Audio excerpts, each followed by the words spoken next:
نمرود کون ہے اور آخر اس کی موت کیسے ہوئی؟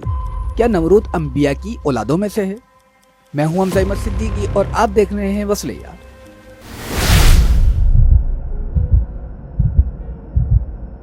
تفسیر ابن کثیر میں لکھا ہے کہ نمرود بادشاہ کا پورا نام نمرود بن کنعان بن سام بن نوح تھا۔ اس کا پایا تخت بابل تھا، یعنی یہ حضرت نوح علیہ السلام کی تیسری نسل میں سے ہے۔ بعض مورخین نمرود کا حام بن نوح کا پوتا ہونا قرار دیتے ہیں۔ نمرود حضرت ابراہیم علیہ السلام کے چچا آزر کا چچا زاد بھائی ہے۔ ایرانی نمرود کو فرعون کے لقب سے یاد کرتے ہیں اور بعض جگہ نمرود کو ابراہیم علیہ السلام کے دور کا فرعون بھی کہتے ہیں۔ یہ دنیا کی مشرق مغرب کی سلطنت رکھنے والے 4 بادشاہوں میں سے ہے، جن میں سے 2 مومن اور 2 کافر ہیں، حضرت سلیمان بن داؤد اور حضرت ذوالقرنین، اور کافروں میں نمرود اور بخت نصر۔ قرآن کریم میں نمرود کا نام صراحت کے ساتھ بیان نہیں ہوا، لیکن سورہ بقرہ اور سورہ انبیاء میں اس کا ذکر آیا ہے۔ مورخین فرماتے ہیں کہ اس کی حکومت 400 سال تک قائم رہی، جس کی وجہ سے اس میں انا پرستی، تکبر، غرور آ گیا تھا، جس کی وجہ سے یہ خود کو خدا سمجھ بیٹھا تھا۔ اسی وجہ سے نمرود بڑا ہی جابر بادشاہ تھا۔ سب سے پہلے اسی نے تاج شاہی اپنے سر پر رکھا۔ اس سے پہلے کسی بادشاہ نے تاج نہیں پہنا تھا۔ یہ لوگوں سے زبردستی اپنی پرستش کرواتا اور کاہن اور نجومی اس کے دربار میں بکثرت اس کے مقرب تھے۔ نمرود کی بادشاہت کے دوران رونما ہونے والے واقعات میں سے ایک واقعہ نومولود بچوں کا قتل عام تھا۔ یہ واقعہ اس وقت پیش آیا جب اس دور کے کاہنوں نے یہ پیشن گوئی کی کہ بابل میں عنقریب ایک بچہ پیدا ہونے والا ہے جس کا نام ابراہیم ہوگا، جو بت پرستی اور نمرود کی بادشاہت کے خاتمے کا باعث بنے گا۔ اس پیشن گوئی کے بعد نمرود نے تمام حاملہ عورت کو جمع کرنے اور ان سے پیدا ہونے والے نومولود بچے ہونے کی صورت میں اسے قتل کرنے کا حکم دیا۔ بعض تاریخی مصادر کے مطابق نمرود نے ابراہیم علیہ السلام کو دنیا میں آنے سے روکنے کے لیے 4 سال کی مدت میں تقریباً 7000 بچوں کو قتل کروایا، مگر تقدیرات الہیوں کو کون ٹال سکتا ہے۔ اسی دوران حضرت ابراہیم علیہ السلام کی پیدائش ہوئی اور بادشاہ کے خوف سے ان کی والدہ نے شہر سے دور پہاڑ کی ایک غار میں ان کو چھپا دیا۔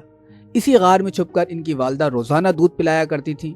بعض مفسرین کا قول ہے کہ 7 برس کی عمر تک، اور بعض مفسرین نے تحریر فرمایا کہ 17 برس تک آپ اسی غار میں پرورش پاتے رہے۔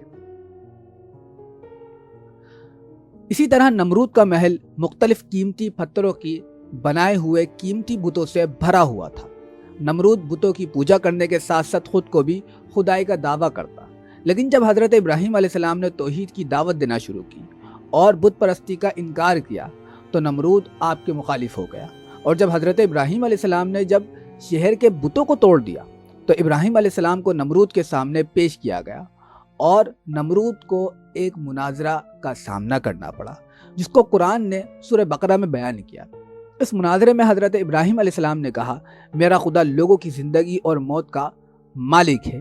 اس کے جواب میں نمرود نے بھی کہا کہ میں بھی زندگی اور موت دے سکتا ہوں۔ نمرود اپنی اسی بات کو ثابت کرنے کے لیے 2 قیدی لانے کا حکم دیا۔ پھر ان میں سے ایک قیدی کو آزاد کر دیا گیا اور دوسرے کو قتل کر دیا گیا۔ گویا جسے آزادی دی اسے زندگی عطا کی گئی اور جسے قتل کیا اسے موت دے دی گئی۔ اس موقع پر حضرت ابراہیم علیہ السلام نے کہا، میرا خدا سورج کو مشرق سے نکالتا ہے، اگر تو بھی خدا ہے تو اسے مغرب سے نکال کر دکھا۔ تو نمرود حضرت ابراہیم علیہ السلام کی اس درخواست کا جواب نہ دے سکا، اور نمرود کو جب مناظرے میں شکست ہوئی تو اس نے حضرت ابراہیم علیہ السلام کو ان کے خداؤں کی بے حرمتی اور انہیں توڑنے کے جرم میں سزا کے طور پر انہیں آگ میں پھینکنے کا فیصلہ کیا۔ نمرود اور بت پرستوں کے اس فیصلے کا تذکرہ سورۃ الانبیاء آیت نمبر 68 میں ہوا ہے۔ نمرود نے اس مقصد کے لیے ایک خاص جگہ تیار کرنے اور لوگوں کو لکڑیاں جمع کرنے کا حکم دیا۔ حضرت ابراہیم علیہ السلام کو جلانے کے لیے لکڑیاں جمع کرنا لوگوں کے لیے اتنا مقدس قرار دیا گیا تھا کہ عورتیں اپنی حاجات پوری کرنے اور بیماریوں کی شفا یابی کے لیے بطور نظر لکڑیاں جمع کرنے لگیں۔ تاریخ کے مطابق ایک طویل مدت تک یہ لکڑیاں جمع کی گئیں۔ جب لکڑیوں کو آگ لگا دی گئی تو اس کی حرارت اتنی زیادہ تھی کہ کوئی بھی اس کے قریب نہیں جا سکتا تھا۔ اسی بنا پر حضرت ابراہیم علیہ السلام کو اس آگ میں پھینکنے کے لیے منجنیق کا استعمال کیا اور حضرت ابراہیم علیہ السلام کو آگ میں پھینک دیا گیا۔ تو حضرت ابراہیم علیہ السلام کو جب آگ میں پھینکا گیا تو خدا کی طرف سے آگ کو ٹھنڈا ہونے کا حکم دیا اور حضرت ابراہیم علیہ السلام کو نہ جلانے کا حکم ملا۔ یوں یہ آگ حضرت ابراہیم علیہ السلام کے لیے کوئی نقصان نہیں پہنچا سکی۔ اس واقعے کے چند دن بعد جب نمرود کا اس جگہ سے گزر ہوا تو اس وقت بھی آگ کے شعلے بلند تھے، لیکن اس وقت اس کی تعجب انتہا کو پہنچی جب اس نے دیکھا کہ حضرت ابراہیم آگ کے شعلوں کے درمیان صحیح و سالم بیٹھے ہوئے ہیں۔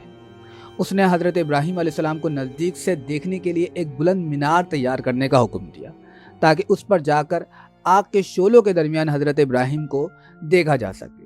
جب نمرود کو یقین ہوا کہ آگ نے حضرت ابراہیم کو کوئی نقصان نہیں پہنچایا تو اس وقت اس نے حضرت ابراہیم علیہ السلام سے کہا کہ تمہارا خدا بہت بڑا ہے جس نے تجھے آگ سے محفوظ رکھا ہے۔ پھر اس پر نمرود نے کہا، اب کیا آپ آگ کے شعلوں کے درمیان سے باہر آ سکتے ہیں؟ تو حضرت ابراہیم علیہ السلام نے کہا، کیوں نہیں، میں باہر آ سکتا ہوں۔ نمرود نے دوبارہ کہا کہ اگر آپ آگ کے اندر بیٹھے رہیں تو کیا آپ کو کوئی نقصان نہیں پہنچے گا؟ تو حضرت ابراہیم علیہ السلام نے اس پر کہا، نہیں۔ اس پر نمرود نے حضرت ابراہیم علیہ السلام سے باہر آنے کی درخواست کی، جس پر حضرت ابراہیم آگ سے باہر آ گئے، جبکہ آگ اس وقت بھی جل رہی تھی۔ نمرود نے جب یہ معجزہ دیکھا تو حضرت ابراہیم علیہ السلام کو آزاد کر دیا اور خدا کی راہ میں 4000 گائیں قربانی۔ حضرت ابراہیم علیہ السلام نے کہا، جب تک تم ربوبیت کے دعوے سے توبہ کر کے خدا پر ایمان نہیں لاؤ گے تمہاری قربانی قبول نہیں ہوگی۔ پھر حضرت ابراہیم علیہ السلام کی یہ بات سن کر نمرود خدا کی تلاش اور خدا سے لڑنے کے لیے اپنے پالتو عقابوں کے ذریعے آسمان کی طرف پرواز کر گیا۔ آخر کار وہ زیادہ بلندی سے ڈرتے ہوئے خدا کو پائے بغیر واپس زمین پر آ گیا۔ پھر نمرود کی آسمانوں میں خدا کی جستجو کو دیکھ کر اللہ نے ایک فرشتے کو آسمان سے بھیجا تاکہ وہ نمرود کو ایمان لانے کا حکم دے، لیکن نمرود نے اپنی بادشاہی کے علاوہ سب کی بادشاہی کو رد کر دیا۔ تو فرشتے نے نمرود کو 3 دن کی مہلت دی کہ اپنی پوری فوج جمع کر لے۔ تو نمرود نے جب اپنی پوری فوج کو جمع کر لیا تو اللہ تعالیٰ نے اس قوم پر مچھروں کا عذاب نازل کیا۔ مچھروں نے ان کا خون پی لیا اور ان کا گوشت کھا گئے اور صرف ان کی ہڈیاں پڑی رہ گئیں، اور ایک مچھر نمرود کے ناک کے راستے سے دماغ میں چلا گیا اور وہ 400 سال تک اس عذاب میں مبتلا رہا۔ اس عرصے میں اس کے سر کو ہتھوڑے سے مارا جاتا یہاں تک کہ اللہ نے اس کو ہلاک کر دیا۔ تو دوستو، یہ تھی مختصر تاریخ نمرود کی۔ امید ہے آپ کو ویڈیو پسند آئی ہوگی۔ ویڈیو کو لائک اور شیئر کرنا نہ بھولیں۔ ملتے ہیں اگلی ویڈیو میں اسی اپنے پن کے ساتھ۔ السلام علیکم ورحمۃ اللہ۔